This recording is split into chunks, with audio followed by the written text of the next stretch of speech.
Saya pernah punya pengalaman teman-teman sekalian. Waktu itu namanya manusia dicoba. Saya pernah ada cobaan, ada beberapa hal yang saya ingin bayar di Jakarta dan terlambat.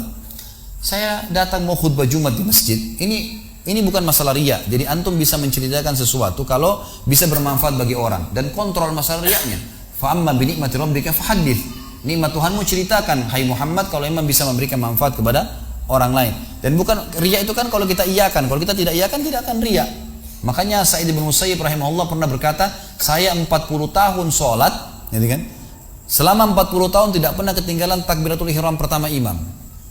Dia ceritakan tentang dirinya. Dia tahu dirinya nggak riya, dia cuma berikan manfaat kepada orang.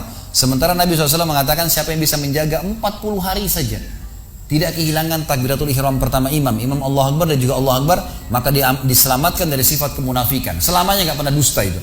Selamanya nggak bakal ungkirin janji, selamanya tidak akan berkhianat di amanah, gitu kan?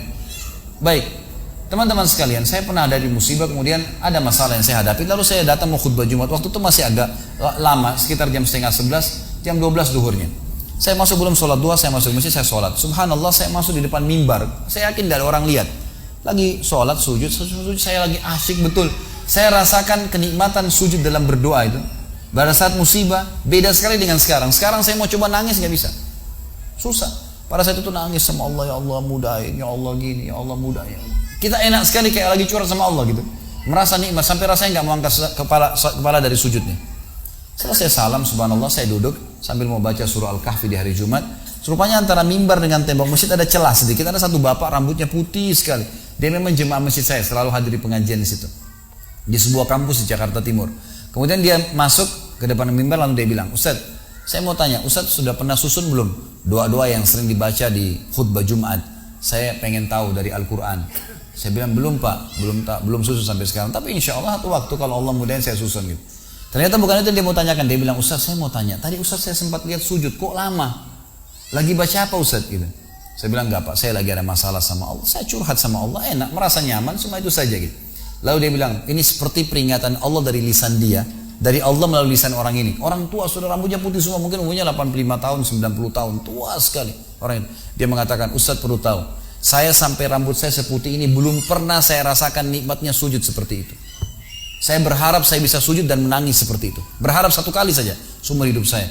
Saya lalu tiba-tiba berkata, subhanallah, kayak Allah sedang sampaikan kepada saya, kalau saya tidak timpakan musibah ini padamu, hai Khalid, kau tidak akan rasakan nikmat untuk sujud. Gitu kan? Jadi musibah tuh datang kepada kita sebuah hal yang luar biasa. Musibah bisa disyukurin, gitu kan? Alhamdulillah, kita harus mengatakan begitu. Teman-teman, ada hal-hal yang kadang-kadang kita anggap buruk, tapi sebuah nikmat dari Allah Subhanahu Wa Taala. Saya kasih contoh. Lapar misalnya, haus, capek. Kira-kira di sini mau lapar nggak? Mau haus nggak? Mau capek nggak? Umumnya orang menjawab tidak. Karena memang orang tidak mau lapar, tidak mau haus, tidak mau capek. Tapi kita lupa teman-teman sekalian, tanpa lapar tidak enak kita makan. Tanpa haus tidak enak kita minum. Tanpa capek tidak enak kita istirahat. Coba ya.